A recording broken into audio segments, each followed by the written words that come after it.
Marcus Aurelius was the emperor of Rome during the 2nd century AD, the last in a line of 5 emperors known to have ruled Rome with authority, humanity, and competence. During his tenure, the Roman Empire suffered from a severe pandemic in the form of Antonine Plague that broke out in 165 and devastated the population of the Roman Empire, causing the deaths of 5 million people. In the face of disaster, instead of worrying and panicking or fleeing away like the other wealthy officials, Aurelius advocated a calm rationalism and kept Rome together.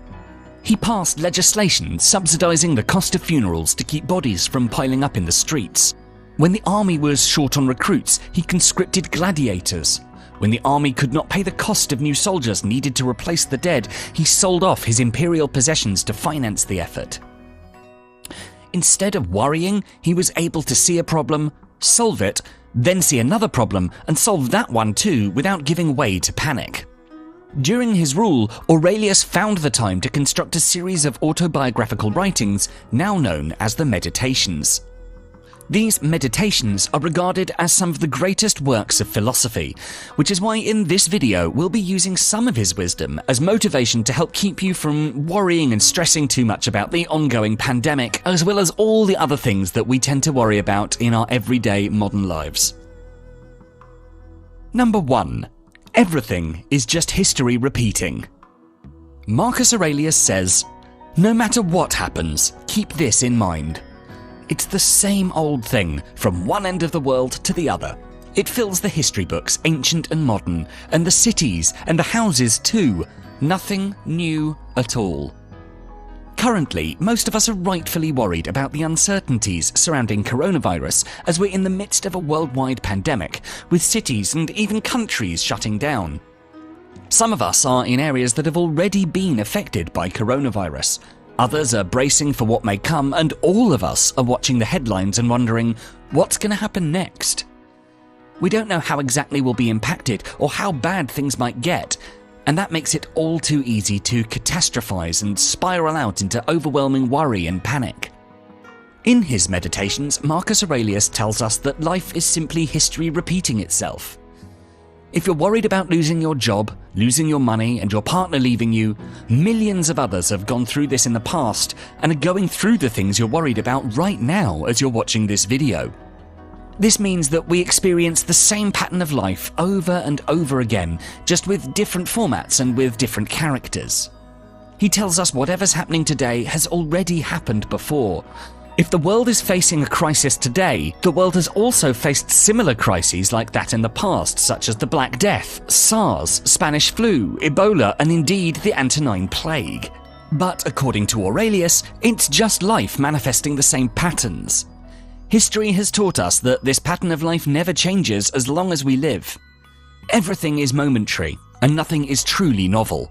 So why do we worry so much when it's just life repeating itself again and again? Worry is what happens when your mind dwells on negative thoughts, uncertain outcomes, or things that could just go wrong.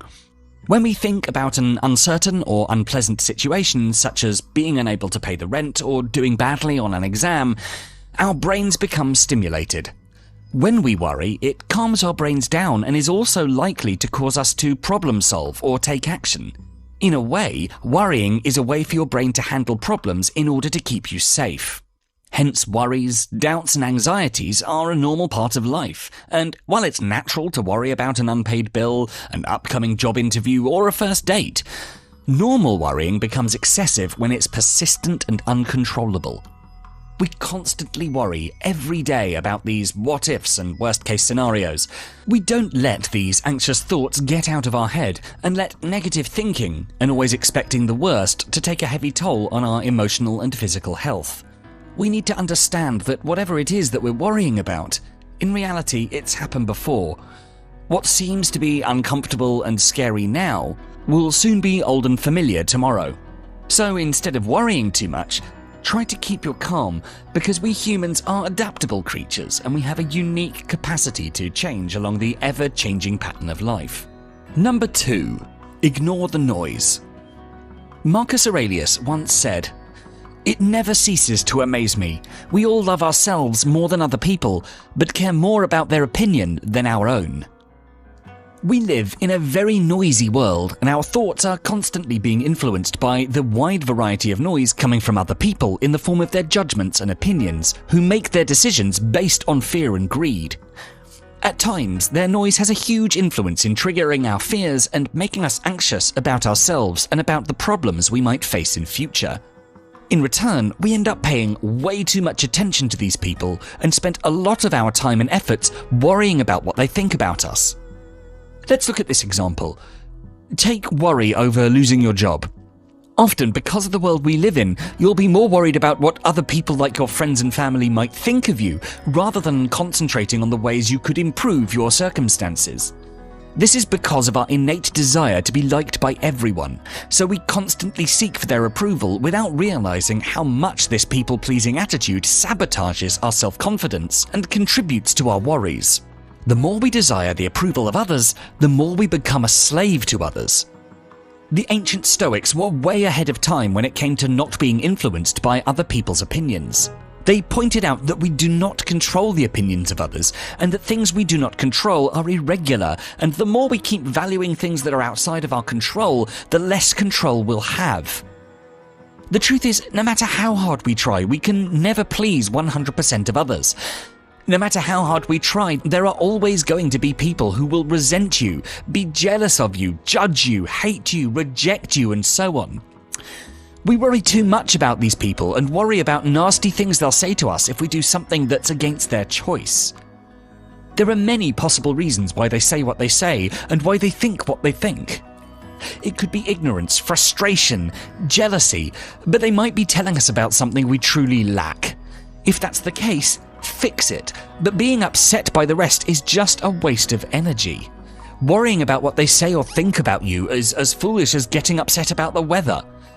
Their voice needs to be ignored. With the ongoing outbreak of the virus, we may want to ignore the noise created by the media because those media companies are primarily focused on profit and so routinely over-sensationalize certain topics by focusing on the ones that will trigger our fear and cause us to worry. Because concern means clicks, and clicks mean money. So even more than ever, it's important to stay up to date with the latest news from trusted sources regarding the virus. But if we constantly watch news or read information on the internet, we'll start to believe that there's nothing else going on in the world apart from this pandemic, and that simply isn't true. So it's better to spend our time on something that we can influence, like doing something better. For example, calling up a long-lost friend and reconnecting, or really putting serious time and energy into the hobbies and skills you want to perfect. Number 3. Practice mindfulness. In the words of Marcus Aurelius, remind yourself that it is not the future or what has passed that afflicts you, but always the present. Stoic mindfulness is really about seeing what's up to you in any given situation, focusing on doing that well and on doing the act with kindness towards others. Instead of fearing about the worst possible outcome of the future, mindfulness means concentrating on your present and making the most of it. So if you're worried about your partner leaving you, being mindful about it will make you aware of the problems you're facing with your partner so that you can work towards solving them and hopefully avoid the worst outcome. While worrying leads you to fear and panic, with mindfulness, you're more likely to get into the zone or flow so that you can complete your work more efficiently. And as you have a greater sense of well-being, you'll also be less stressed. Mindfulness might even make you appreciate your partner that much more and the relationship that you both share. You can start being mindful just by being conscious about your eating habits, by going for a walk, by avoiding multitasking at your work, or by meditating. Start with about 5 to 10 minutes a day and work your way up to about 20 minutes or longer. The idea is to give your mind a rest from the constant sensory stimulation of all your activities and just allow it to settle down naturally. Particularly now, in 2020, our situation is one of extreme uncertainty. We don't know what will happen, how long it will last, or even what things will be like when it's over. One thing we do know, however, is that worrying about it won't change the outcome, and right now much of the personal time that used to be part of our daily routines, commutes, time alone at home, going to the store, just isn't available. This means it's extra important to practice mindfulness to recharge. You can decide to set time aside each day to practice mindful activities. In the morning, before everyone's awake, can be a great time to really ground yourself. Morning mindfulness can help set the tone for the day. Do some deep breathing, meditate, exercise, whatever mindfulness activity works for you. You can even practice mindfulness as a family. Designating time to practice mindful activities as a family will help everyone feel less anxious. It could be a daily family yoga session, or a quiet walk in the woods as a group, or asking everyone to mention one good thing they heard or saw that day over dinner. Practicing mindfulness helps bring us back to the present and keeps us grounded. Number 4. Serve yourself. As Marcus Aurelius succinctly wrote, "Life is short, that's all there is to say. Get what you can from the present, thoughtfully, justly." We humans live in what researchers call a delayed return environment. Most of the choices you make today will not benefit you immediately. If you do a good job at work today, you'll get a paycheck in a few weeks. If you save money now, you'll have enough for retirement later.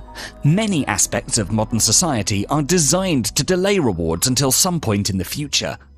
While other animals are worried about immediate problems like avoiding predators or seeking shelter from a storm, humans also worry about potential problems ahead. Unfortunately, living in a delayed return environment often leads to chronic stress and anxiety for humans because the newest part of our brain, and the part most commonly associated with higher reasoning, the neocortex, has barely evolved since our Paleolithic ancestors around 200,000 years ago, unlike our societal evolution, which is only accelerating. Hence, the mismatch between our old brain and our new environment has a significant impact on the amount of worry, stress, and anxiety we experience today. Since we can't travel back and change the timeline of our civilization, our best option is to shift our worries from long-term problems to daily routines that will help solve those problems. For example, instead of worrying about living longer, focus on taking a walk each day. Instead of worrying about losing enough weight for the wedding, focus on cooking a healthy dinner tonight.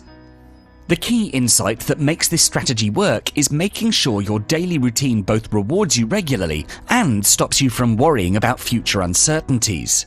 In other words, this strategy is all about making the most of your today, your present. Similarly, if you're worried about the uncertainty pertaining to this ongoing pandemic, you can shift your worries by asking yourself, how can I make the most of my day today? You might realize that you want to read a book and that you never got time to read before, or you can start learning a new hobby. You can use this time to get rid of some of the harmful habits that you never could because of your work environment or life situation. If you're uncertain about your job, then you can shift your worries to learning a new skill that might serve you as an advantage in keeping your job or finding a new, exciting career. Your only purpose is to make the most of your present without worrying too much about your future. Number 5. Serve others. Marcus Aurelius asks us, is helping others less valuable to you? Not worth your effort? Stoics believe that every moment is just another opportunity to practice kindness. When plague and famine hit the empire, dead bodies started to pile up, and even when all the richest people in the empire fled, Marcus Aurelius decided to stay in Rome. He stood bravely and did everything he could, summoning priests of every sect and doctors of every speciality, touring the empire in an attempt to purge it of the plague, using every purifying technique known at the time. He attended funerals, gave speeches, showed up for his people, assuring them that he did not value his safety more than his responsibility. He kept himself strong for others. He was not delusional, nor gave people any false hope or misleading information. In fact, he was so deeply moved by the people's suffering that he publicly wept after overhearing someone say, "Blessed are they who died in the plague." A good leader is strong, but feels deeply the pain of others. Most of us would like to think of ourselves as a kind person and would want to commit to helping society, but we end up falling short or failing to do whatever we said we would do. Between the business of our daily lives and excessive worrying of what might or might not happen in future, we forget the world around us and others in it that need our help today. We often don't show kindness because we don't have enough money to donate. However, there are always ways to be kind that don't involve money. You can be kind by showing respect to others, by donating your time to helping out a group of people. You can donate old things that you don't need anymore, whether it's clothes or household appliances. You can volunteer at places all over your city, most likely. The truth is that any act of kindness can help us to demonstrate that positive identity and make us feel proud of being ourselves. Once we're proud of ourselves and once we have that self-confidence, we stop worrying about the unknown.